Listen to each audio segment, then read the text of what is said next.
क्या क्या general entry होगी, माल खरीदा तो बेचा तो कमीशन के लिए हर चीज़ की कैसे कैसे जनरल एंट्री होगी और सब चीज़ें सारी चीज़ें डिटेल में मैं आपको बताऊँगी।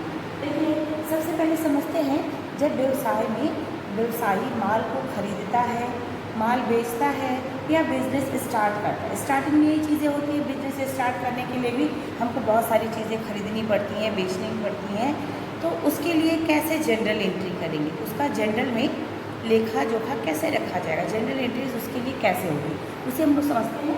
देखिए सबसे पहले हम माल नकद क्रय करने पर, जब हम लोग कोई सामान कैश परचेज करते हैं, कैश परचेज किया, नगद क्रय, कैश परचेज, नगद क्रय करते हैं तो उसके लिए जनरल में क्या एंट्री है। कैश परचेज किया तो गुड्स तो अंदर आया, लेकिन जो भी सामान हमने परचेज किया वो हमारे बिजनेस के अंदर उसकी एंट्री हुई, बट कैश बाहर की तरफ जाता है। और जब भी कैश बाहर की तरफ जाता है तो कैश को हम लोग क्या करते हैं, तब हम लोग कैश को क्रेडिट करते हैं और जो सामान अंदर आता है उसे डेबिट करते हैं। देखिए नगद माल क्रय करने पे परचेज अकाउंट को डेबिट और कैश अकाउंट को क्रेडिट किया है। बीइंग परचेज ऑफ गुड्स, माल क्रय किया गया। इसी प्रकार से यदि बिजनेस के लिए कोई फर्नीचर, कंप्यूटर, कोई मशीनरी, ये सारी चीज़ें क्रय की गई हैं, तब उसका कैसे एंट्री होगा। तो फर्नीचर, अगर फर्नीचर क्रय किया गया, परचेज किया गया तो furniture account debit, machinery purchase की गई तो मशीनरी अकाउंट डेबिट, और अगर कैश पेमेंट करके खरीदा गया है तो furniture account debit to cash, जब हम लोग कैश पेमेंट करें। लेकिन कई बार ऐसा होता है कि कैश पेमेंट नहीं किया, क्रेडिट पे लिखा है, उसको बाद में पेमेंट करेंगे, उधार क्रय किया, तब क्या एंट्री होगी। तो जिस व्यक्ति से हमने माल क्रय किया है, परचेज जिससे किया है, उसके लिए लेखा किया जाएगा। माल या फर्नीचर उधार क्रय करेंगे। यदि कोई सामान या फर्नीचर हम लोग उधार खरीदते हैं, यानी क्रेडिट पे उसको परचेज करते हैं, तब जो कुछ भी हमने परचेज किया है, गुड्स यानी कि माल, फर्नीचर, मशीनरी, कंप्यूटर, एनीथिंग, जो कुछ भी परचेज किया है उसको डेबिट करेंगे।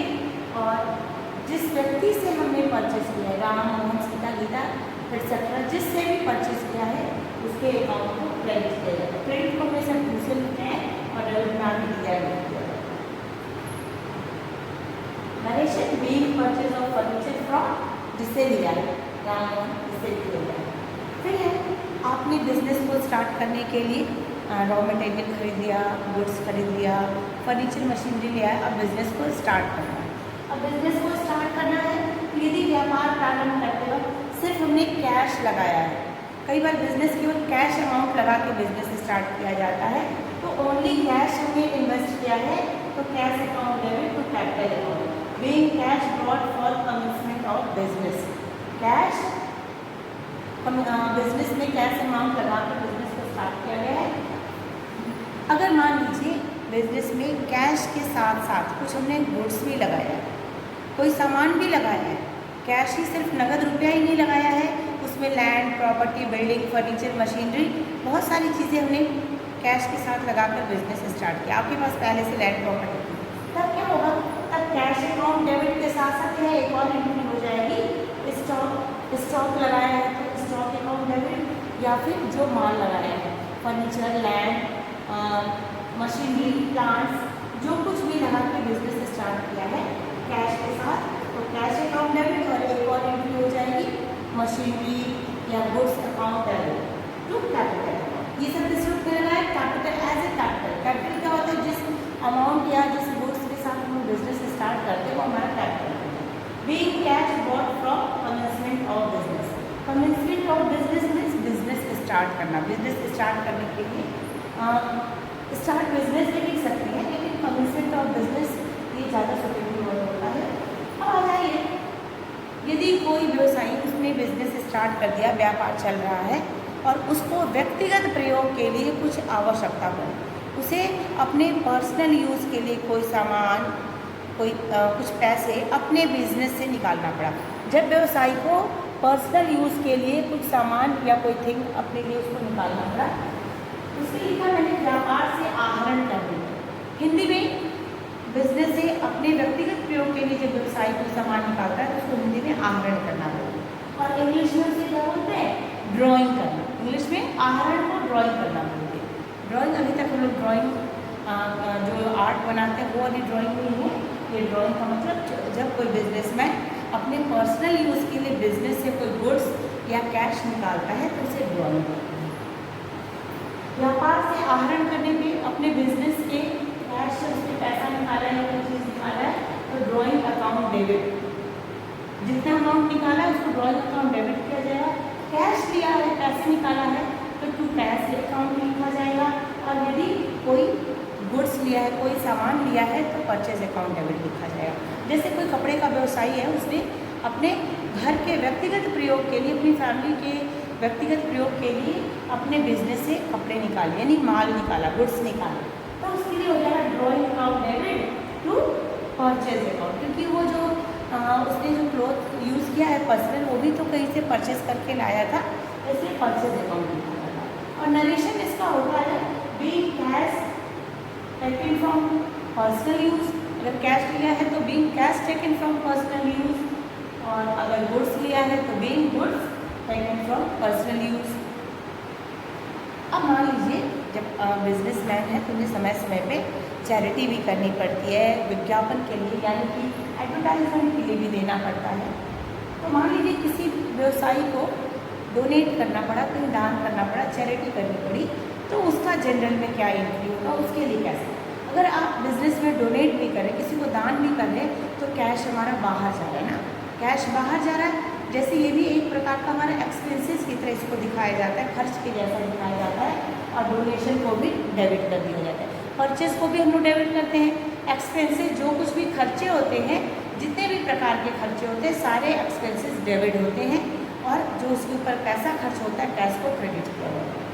उसी तरह से दान दिया, ये भी हमारा एक खर्चा है, तो डोनेशन अकाउंट को डेबिट किया टू परचेज अकाउंट, रखिएगा ध्यान, being goods given for donation. आपको माल किस लिए दिया गया, डोनेशन, एज ए डोनेशन दिया गया। नमूने के रूप में माल देने पर किसी को हमने जो बिजनेसमैन्स होते हैं अपने बिजनेस को डेवलप करने के लिए, अपने गुड्स की डिमांड को मार्केट में बनाए रखने के लिए फ्री सैंपल डिस्ट्रीब्यूट कराते हैं। फ्री सैंपल को इसीलिए डिस्ट्रीब्यूट कराते हैं कि उनके प्रोडक्ट की मांग, उसकी डिमांड मार्केट में बने, लोग उसको यूज़ करें। फ्री में जो चीज़ मिलती है तो उसको हर कोई लेना चाहता है। फ्री में सैंपल मिला, उसको यूज़ किया, हमें अगर अच्छा लगा, पसंद आया तो आगे से उसको हम परचेज़ करेंगे। इसीलिए कंपनियां फ्री में सैंपल डिस्ट्रीब्यूट कराती हैं। तो यदि कोई किसी बिजनेसमैन ने कुछ फ्री सैंपल डिस्ट्रीब्यूट किया है तो नमूने के रूप में माल दिया है, यानी कि फ्री में सैंपल डिस्ट्रीब्यूट कराया है, तो उसका जनरल में क्या एंट्री होगा। ये भी आपने डिस्ट्रीब्यूट कराया, फ्री सैंपल डिस्ट्रीब्यूट कराया, वो भी एक प्रकार से जो आपका एक्सपेंसेस है, खर्च की तरह है। आपका जो गुड्स है वो बाहर गया, एडवर्टाइजमेंट अकाउंट को debit to purchase account, being good distribute as sample. Narration होगा being goods distributed as sample, माल को नमूने के तौर पर दिया गया, being goods distributed as sample. कभी कभी क्या हो जाता है, बिजनेस में चोरी हो गई, आग लग गया, कई प्रकार की अनवांटेड चीज़ें हो जाती हैं, हम जो जैसा हम नहीं चाहते वैसा भी हो जाता है। उसके लिए बिजनेसमैन इंश्योरेंस वगैरह भी कराते हैं। लेकिन यदि कोई सामान कैश कई बार कम हो गया, चोरी हो गया, कैशियर ने ले लिया या किसी भी प्रकार से चोरी हो गया, तो चोरी हो गया तो क्या एंट्री होगी, या आग लग गया, फैक्ट्री में अक्सर सुनने में आता है आग लग गया, आग लग गया, लाखों का माल जल गया, तो उसके लिए क्या एंट्री किया जाएगा, कैसे लेखा किया जाएगा उसका।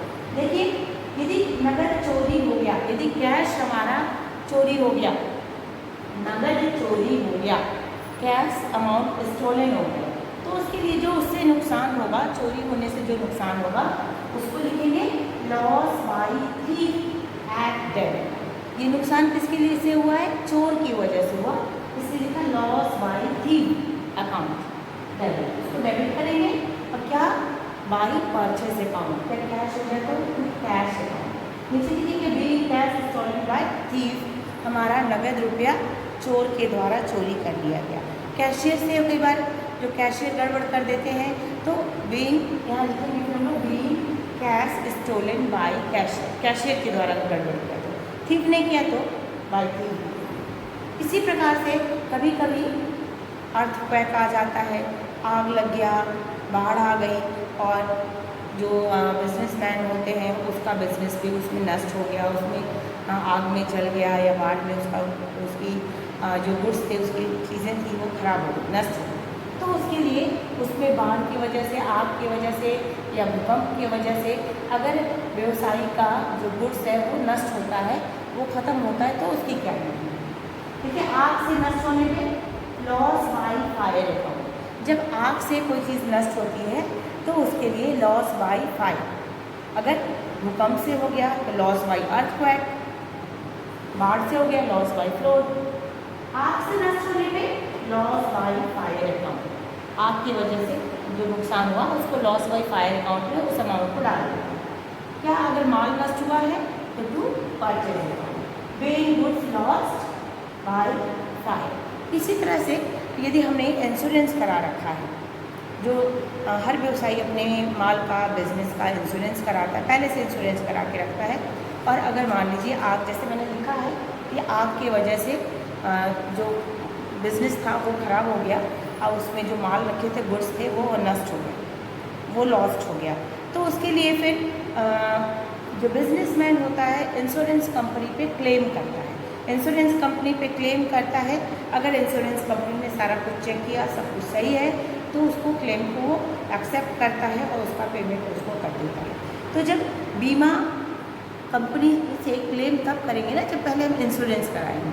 तो यदि किसी बिजनेसमैन ने अपने गुड्स का, अपने थिंग्स का इंश्योरेंस कराया है और उसका प्रीमियम पे करना है, अक्सर क्वेश्चन में आता है कि 5000 rupees as a insurance premium pay किया गया, तो ये भी एक प्रकार का हमारा व्यय है, एक्सपेंसेस है, खर्च है, तो इसे भी इंश्योरेंस प्रीमियम अकाउंट, अभी तो पैसा जाएगा तो इसको डेबिट किया जाएगा। इंश्योरेंस प्रीमियम अकाउंट डेबिट, जितने का आप इंश्योरेंस की इंस्टॉलमेंट, उसकी किस्त जो पे करते हैं वो डेबिट हो जाएगा।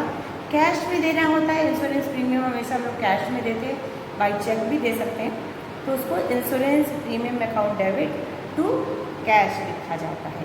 और बी पेमेंट ऑफ प्रीमियम, उसका नरेशन होगा, उसके लिए नरेशन जो करेंगे बी पेमेंट ऑफ प्रीमियम। अब आपने इंश्योरेंस कराया था, उसके बाद अगर ये घटना हो जाती, आग लग जाती, माल नष्ट हो जाता, तो उसके लिए हम लोग क्लेम कर सकते हैं ना। उसके लिए जब हम लोग क्लेम करेंगे तो उस कंपनी से फिर हमें हमारा जो हमने जो क्लेम किया है, दावा किया है, वो पैसा मिलेगा। अगर वो कैश में मिल जाता है तो टू कैश अकाउंट, या लॉस बाई फायर, जो फायर से नुकसान हुआ था हमें, जो या चोर से की वजह से नुकसान हुआ था, वो पैसा हमें मिल गया। कहाँ से मिला?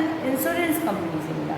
तो वहाँ भी इंश्योरेंस कंपनी से हमें वो पैसा प्राप्त हो गया, उसके लिए लेखा करेंगे। जो लॉस बाई फायर होता है उसको हम लोग क्रेडिट में कर देंगे, जितना पैसा मिला है उसको कैश अकाउंट को debit, loss by fire credit करेंगे, और नरेशन में लिखते हैं कि इंश्योरेंस कंपनी से हमें वो अमाउंट रिसीव हो गया, इंश्योरेंस कंपनी ने क्लेम को एक्सेप्ट किया और हमको अमाउंट पे कर दिया, इंश्योरेंस कंपनी पे टू अमाउंट।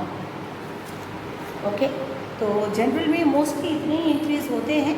मैंने कोशिश किया है कि लगभग चैप्टर में, जनरल का जो चैप्टर है 11th क्लास में, उसके लगभग सारे टॉपिक को मैंने टच करने का कोशिश किया है, लगभग यही टॉपिक है। तो स्टूडेंट्स, मैं उम्मीद करती हूँ कि ये वीडियो देखने के बाद आपको जनरल करना कभी फिर नहीं भूलेंगे, आपको अच्छे से हमेशा के लिए याद हो जाएगा। अगर आपको अच्छा लगता है तो वीडियो को ज़्यादा से ज़्यादा शेयर करिए, ताकि बाकी स्टूडेंट्स के पास ये वीडियो पहुँचे और उनके लिए भी अच्छा हो जाए, उन्हें भी जनरल हमेशा के लिए याद हो जाए। और अगर आपने अभी तक मेरे चैनल को सब्सक्राइब नहीं किया है तो लाइक और सब्सक्राइब करना ना भूलें। Okay, thank you.